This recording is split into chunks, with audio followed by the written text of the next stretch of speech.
같이 한번 읽어보도록 하겠습니다. 시작.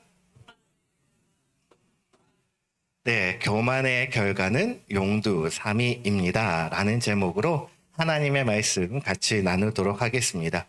여러분, 용두사미, 우리가 흔히 용두사미 사자성어로 많이 이야기하는데 무슨 뜻인지 아십니까? 그러니까 처음에는 용의 머리처럼 창대했지만 결국 나중에는 뱀의 꼬리처럼 미약하다라는 뜻이 바로 용두사미입니다. 그러니까 남들이 부러워할 만큼 처음에는 출발이 참 좋았어요. 근데 나중에는 추하고 부끄러운 모습으로 끝나는 인생, 그러한 인생을 우리가 용두사미 인생이다라고 이야기한다라는 거죠. 그러면 어떻게 용두사미 인생이 되지 않을 수 있을까요? 그러니까 오늘 본문의 우시아 왕의 인생을 통해서 우리는 그 해답을 알아보고자 합니다. 먼저 우시아 왕의 인생을 한번 살펴보겠습니다. 그러니까 우시아는 유다의 왕으로 그 아마샤의 아들로 태어났어요. 그리고 16세에 유다의 제10대 왕이 됩니다. 그러니까 어렸을 때 10대 왕이 되죠. 그리고서 52년 동안 유다 왕국을 통치를 합니다. 그러니까 굉장히 긴 시간 동안 유다를 통치했다라는 거죠. 그는 유다 역사상 가장 위대한 왕 중에 한 명으로 손꼽힙니다. 그리고 여호와의 율법을 잘 지켜서 그 나라를 잘 다스렸어요. 그리고 군사력을 키웠고요. 그리고 성벽을 재건합니다. 건축하죠. 그래서 국가 안보를 튼튼히 합니다. 뿐만이 아니라 나라의 경제를 크게 발전시켰었던 유다 인물 중 한 사람을 뽑아라 라고 하면 우시아 왕이 될 것입니다. 그러나 그의 말년에는 어땠습니까? 처음에는 그렇게 창대하게 갔지만 그의 말년은 바로 교만으로 인해서 무너졌다라는 거예요. 그러니까 왕이면서 성전에서 제사장만 할 수 있는 일을 그가 하려다가 결국에는 나병에 걸리죠. 그리고 나서 나병 때문에 15년 동안 왕궁에 있지 않고 별궁에서 15년 동안 생활하다가 결국에는 그의 인생을 마무리하게 됩니다. 처음에는 참 아름답고 하나님 앞에 귀하게 쓰임 받음으로 말미암아 하나님의 뜻과 계획 가운데서 나아갔었던 그의 모습이 있었지만 결국엔 그가 교만하였기 때문에 그의 인생은 참 허망한 인생이 되었다라고 이야기할 수 있는 것이죠. 즉 그의 인생은 바로 용두사미의 인생이었다라고 이야기할 수 있습니다. 그러니까 젊은 나라는 왕이 되어 율법에 기초해서 나라를 잘 다스렸어요. 나라를 크게 발전시켰죠. 하지만 말년에 어떻게 돼요? 교만해졌다라는 거예요. 그러니까 이렇게 용두사미의 인생이 되어버리지 않기 위해서는 과연 우리는 오늘 본문을 통해서 어떻게 살아가야 될 것인가를 알아보고자 합니다. 첫 번째는 바로 성공의 덫을 피해야 한다라는 거죠. 한번 읽어보겠습니다. 시작. 우리 16절 말씀 읽어보겠습니다. 16절 시작.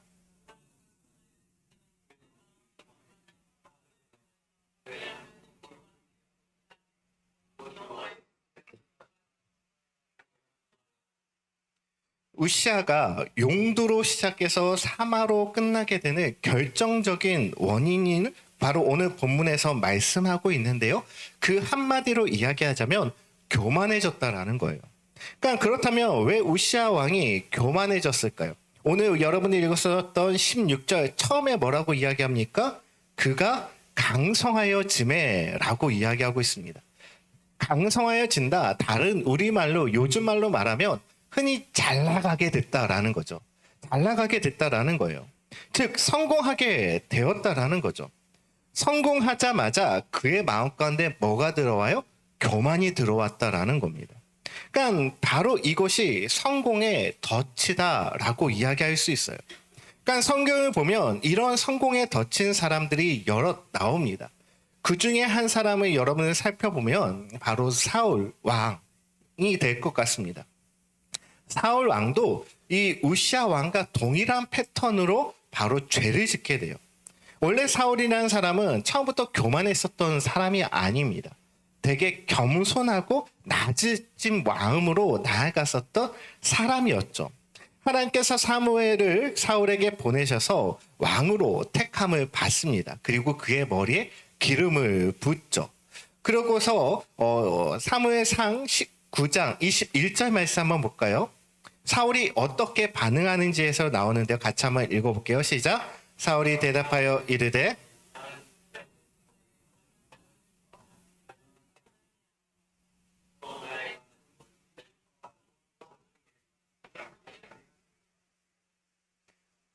어찌하여 내게 이와 같이 말씀하시니까 하니, 쉽게 얘기하자면 뭡니까? 저 그런 값 안 됩니다라는 거예요.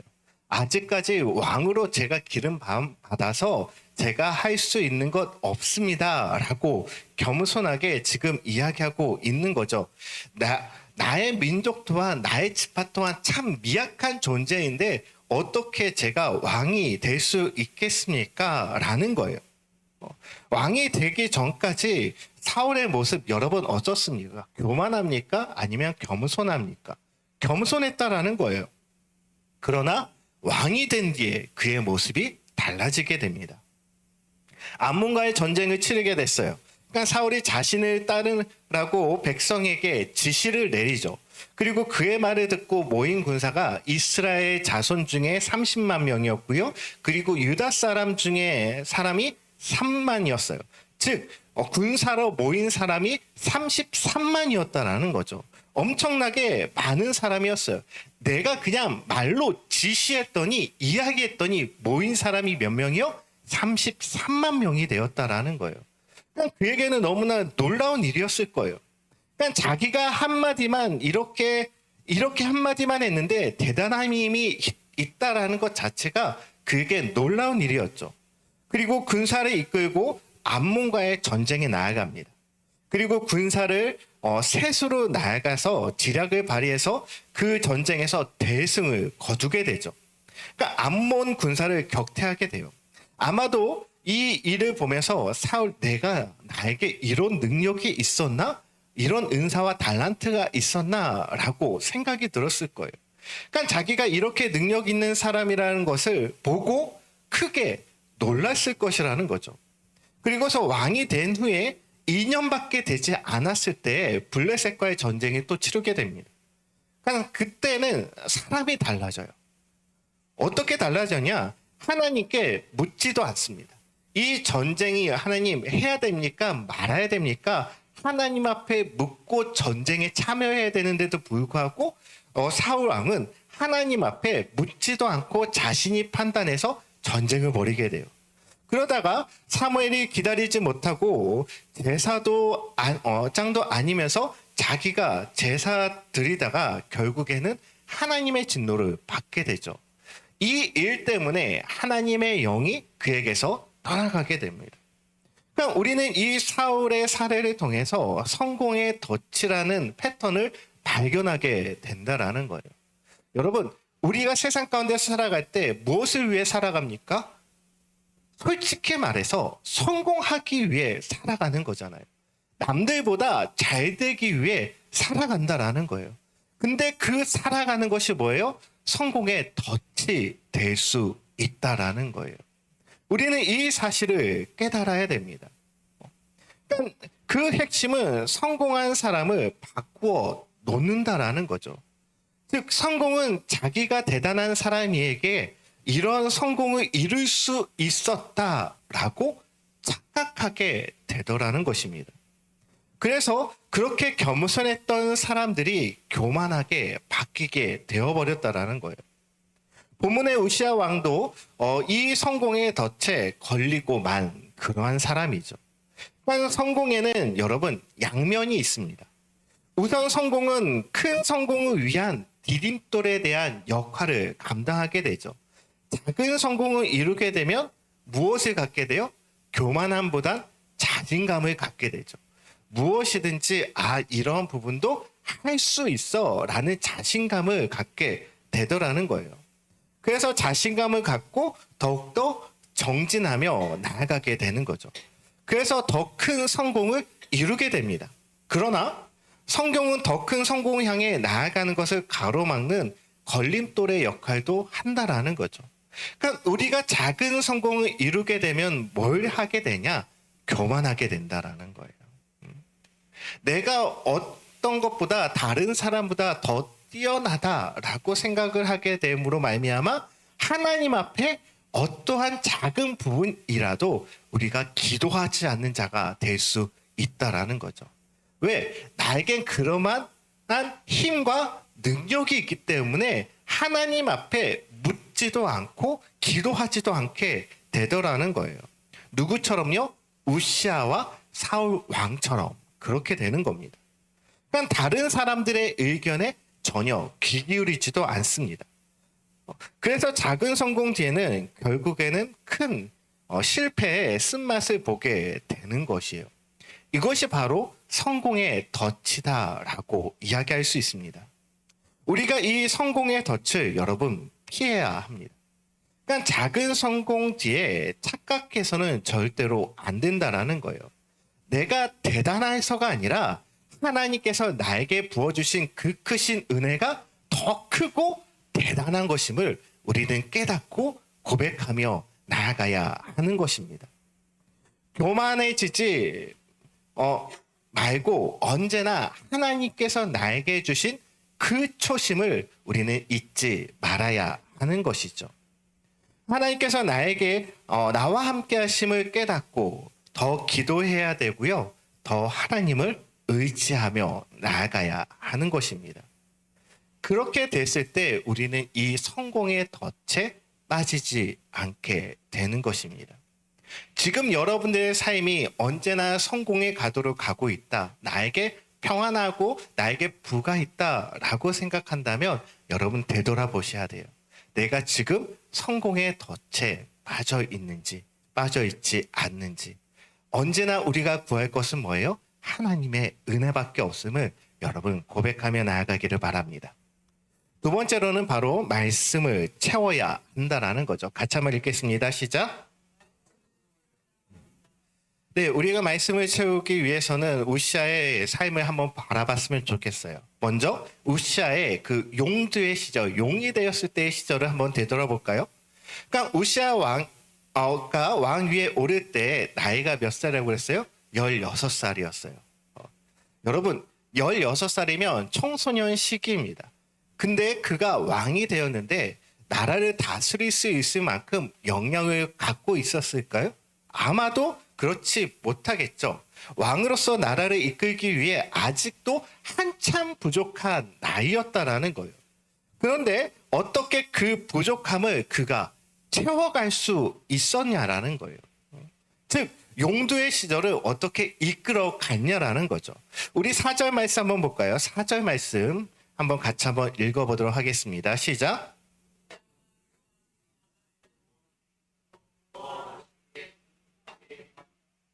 여호와 보시기에 정직하게 했는데 우시아가 누구의 행위대로? 아버지 아마사의 행위대로 정직하게 행했다라는 거죠. 즉 아버지가 한 것을 보고 그대로 했다라는 거예요. 그렇게 했더니 하나님께서 정직하게 행한 모습을 바라보셨다라는 거죠. 그러니까 아버지가 한 것이 무엇입니까? 그것을 한번 보고자 합니다. 그러니까 역대하 25장에 보면 아마사가 했던 일 가운데 중요한 것 하나를 소개하고 있어요. 그것이 뭐냐면 아마사가 에돔과의 전쟁 때 자기의 힘으로 할 수 없으니까 북이스라엘의 용병을 들여옵니다. 고용을 해요. 용병은 뭐예요? 돈 주고 일하는 사람이에요. 그래서 그 용병을 고용을 해요. 그런데 선지자가 찾아와서 아미사에게 이렇게 이야기하는 거죠. 그러니까 아미사, 하나님은 이 일을 기뻐하지 않아 라고 이야기를 하는 거예요. 그 이야기를 듣고 아미사는 어떨까요? 이미 내가 용병을 들여왔기 때문에 아주 큰 돈을 지불했습니다. 큰 돈을 지불하고 데려온 용병이기 때문에 다시 돌려보내기 쉽습니까? 어렵습니까? 쉽지 않아요. 어려워요. 그런데 선지자를 통해 전해진 이 하나님의 말씀을 순종하며 따랐습니다. 그 결과 어떻게 되느냐? 하나님께서 아미사의 이런 태도를 기뻐하셨고 그리고 아마사에게 바로 큰 승리를 허락해 주셨다라는 거예요. 우시아는 바로 이런 아마사의 그 아버지의 태도를 본받은 겁니다. 그러니까 5절에 이렇게 이야기하죠. 5절 말씀 한번 같이 한번 읽을게요. 시작. 하나님의 묵시를 밝히 아는 스가랴가 사는 날에 하나님을 찾았고 그가 여호와를 찾는 동안에는 하나님이 형통하게 하셨느니라. 우시아는 스가랴 선지자를 통해서 들려주시는 하나님의 말씀을 들을 뿐만이 아니라 경청했다라는 거예요. 하나님께서 나에게 그리고 이스라엘 백성들 우리 유다 땅 가운데 어떻게 하나님이 무엇을 요구하고 어떻게 지금 말씀하시는지에 대해서 귀 기울였다라는 거예요. 즉 그 말씀에 귀 기울였다는 건 뭐예요? 순종하기 위하여 귀 기울인 겁니다. 쉽게 생각해 봐요. 여러분, 내가 다른 사람의 말을 경청하지 않을 때가 있죠. 그렇다면 그 경청하지 않는다라는 건 뭐예요? 내가 이 사람의 의견에 동의하지 않기로 내 마음가운데 결단했기 때문에 다른 사람의 이야기를 듣지 않는 거라는 거예요. 하지만 내가 그 사람을 유익 있게 경청한다라는 건 뭐예요? 그 말씀에 내가 순종하겠다, 동의하겠다라는 의미가 우리 안에 내포되어 있는 것이죠. 우시아도 지금 동일하게 그렇게 고백하고 있는 거예요.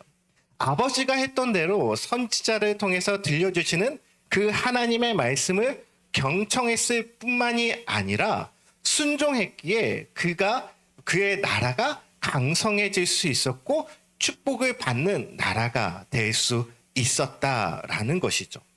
그렇다면 용두의 이야기의 시절이 있었다면 3위의 시절이 있죠. 그가 쇠퇴할 수 밖에 없었던 이유가 뭡니까? 17절, 18절의 말씀에 잘 나와 있습니다. 17절, 18절 읽게요. 시작.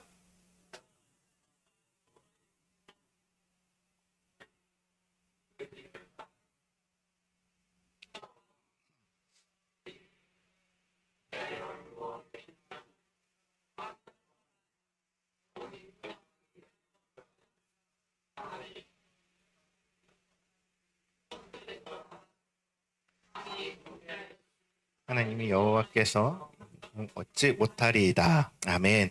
우시아 왕이 성전에 들어가서 분향하려 하자 제사장들이 단체로 나와서 왕을 만류합니다. 그러지 마십시오라고 만류해요. 지금 왕은 해서는 안 될 일을 하고 있으니 지금 당장 중단하십시오라고 이야기했다라는 거예요. 그러나 19절 말씀에 보면 제사장의 경고를 들은 이 우시아 왕의 태도는 어떻습니까? 이전의 모습과 전혀 다른 태도로 지금 나타나고 있어요. 19절 말씀 같이 한번 읽을게요. 시작. 우시아가 손을 잡고 분향하려 하다가 화를 내니 그가 제사장에게 화를 낼 때 여호와의 전 안에 향단 곁 제사장 그러니까 제사장을 통해 전해지는 하나님의 말씀을 듣고 그는 어떻겠습니까? 순종하지 않았어요. 그가 지금까지 경청했었던 태도가 전혀 없죠. 그리고 순종했었던 태도가 전혀 없어요. 그가 지금 어떤 태도를 보이느냐? 하나님의 말씀을 듣고 화를 냅니다. 너희가 감히 나에게 지금 내가 왕인데 너희가 뭔데 나에게 지시를 해, 명령을 해 라고 지금 화를 내고 있는 거예요. 그는 귀를 열고 하나님을 경청하려는 사람이었지만 그러나 지금 귀를 닫고 하나님의 말씀을 듣지 않는 거죠. 그에게 기회를 줬어요. 하지 말라라고 기회를 주셨는데도 불구하고 그는 하지 말아야 될 일을 함으로 말미암아 결국에는 화를 당하게 되죠. 그러면 우시아 왕은 어떻게 하다가 이렇게 되었습니까? 그러니까 우선 성전의 분향은 오직 여러분 제사장만이 할 수 있었습니다. 이것은 유대인이면 누구나 다 알고 있는 사실이었어요. 그러니까 말씀을 듣고 읽고 공부하는 사람이라면 누구나 다 알고 있었던 내용이라는 거죠. 그러나 우시아는 이 말씀을 몰라서 그랬는지 아니면 알고도 무시했는지 그것은 알 수는 없습니다. 하지만 중요한 건 하나님의 말씀을 거부했다라는 거죠.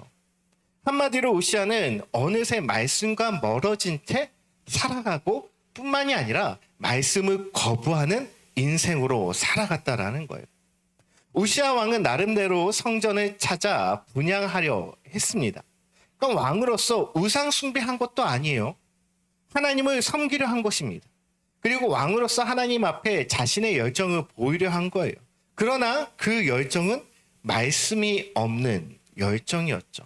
바로 그것이 문제였다라는 거예요. 여러분, 말씀이라는 것은 우리의 갈 길을 알려줍니다.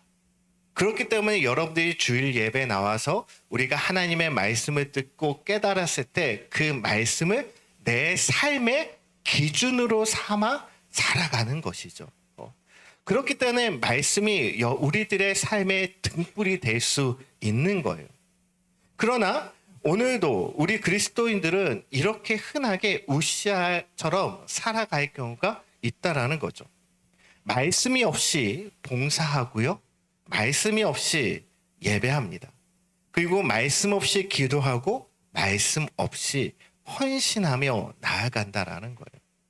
말씀이 없을 때 우리에게는 언제나 무엇이 들어오느냐? 감사보다요 원망과 불평이 들어옵니다. 왜냐하면 남들과 비교하기 때문에 그래요. 나는 이렇게 교회에 대해서 열심히 봉사하고 헌신하는데 다른 사람들은 쉽게 예배하는 것 같거든요. 놀고 그냥 집에 가는 것 같거든요. 그러니까 내 마음 가운데 뭐가 들어와요?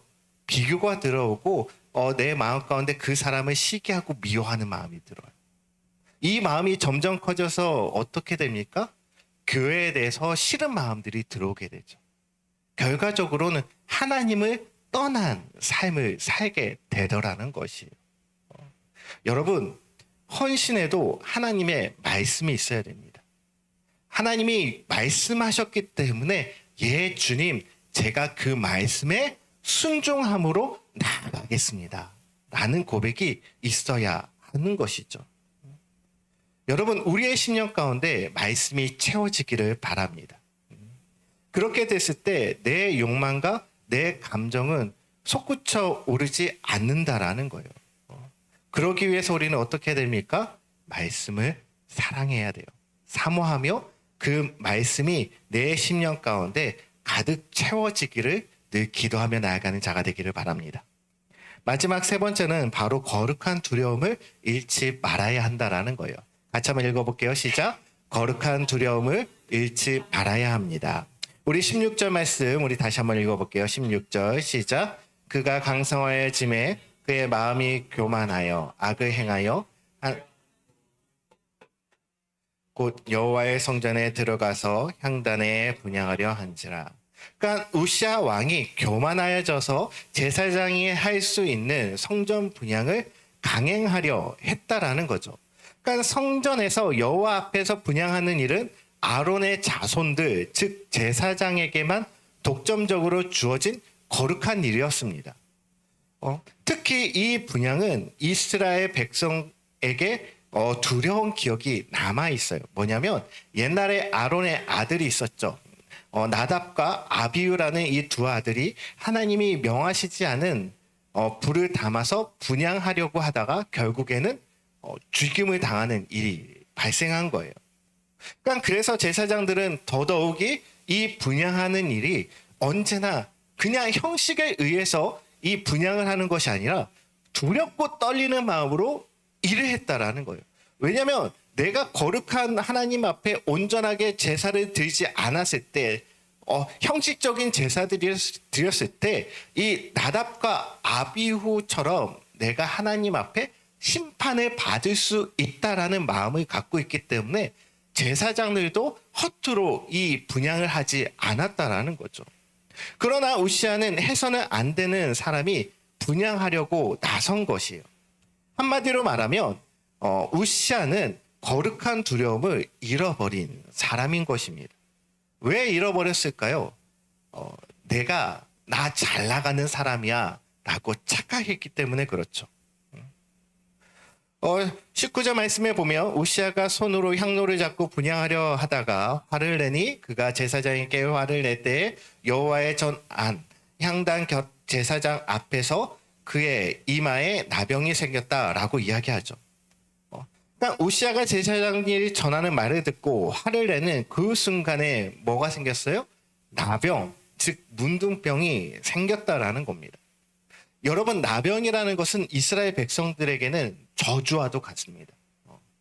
그래서 이 나병이 환자가 생기면 이 사람은 하나님 앞에 어떠한 큰 범죄를 저질렀기 때문에 하나님께서 이 독한 병을 그에게 주셨구나라고 생각했다라는 거예요. 오늘 동일하게 이 본문 안에서도 마찬가지죠.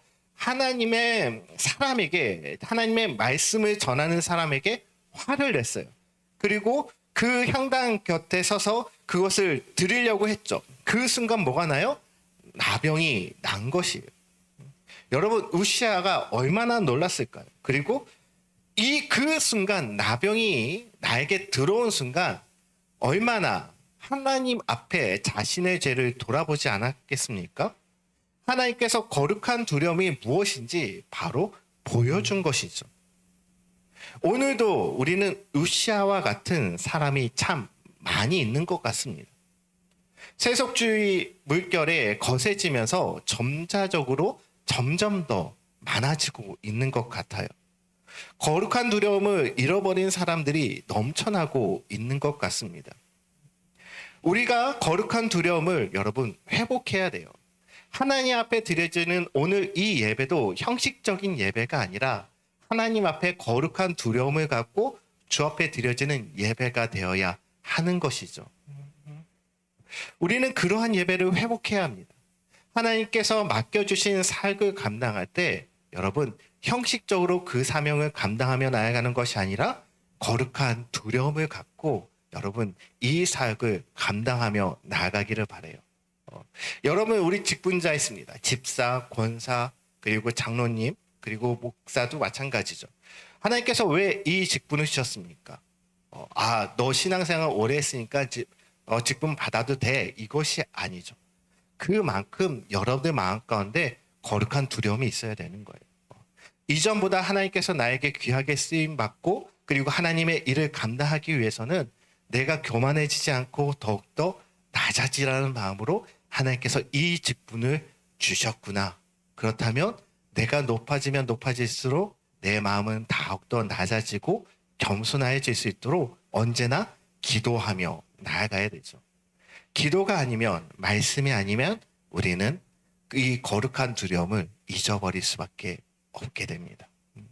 한국교회가 바로 이러한 부분이 없어졌기 때문에 더욱더 교만해진 모습들이 있지 않나라는 생각이 들어요. 하나님께서 보내셔서 세상에서 우리의 일상을 살아갈 때 여러분 이 거룩한 두려움을 잃지 않기를 바랍니다. 말씀을 정리하겠습니다. 사랑하는 성도 여러분, 우리 인생의 끝은 언제나 좋아야 합니다. 결코 용두사미의 그런 인생이 되어서는 안 된다라는 거예요. 내가 첫사랑을 갖고 하나님 앞에 온전한 예배를 드리고 삶을 드렸지만 하나님이 마지막에 오셨을 때 너 왜 그 첫사랑 잃어버리고 살았느냐라고 우리가 질책받아서는 안 되잖아요. 그러기 위해서는 여러분 성공의 덫에 빠지지 말아야 합니다. 성공 뒤에는 언제나 교만해져서는 안 된다라는 거예요. 그리고 더욱 우리의 심령을 언제나 말씀으로 채우시기를 바랍니다. 말씀을 사랑하고 하나님의 말씀을 언제나 경청하시기를 바랍니다. 그리고 이 거룩한 두려움을 잃지 말고 그 거룩한 두려움으로 하루하루 주님께서 주시는 말씀 가운데 승리하며 나아가는 저와 여러분이 되기를 주의 이름으로 축원드립니다. 네, 우리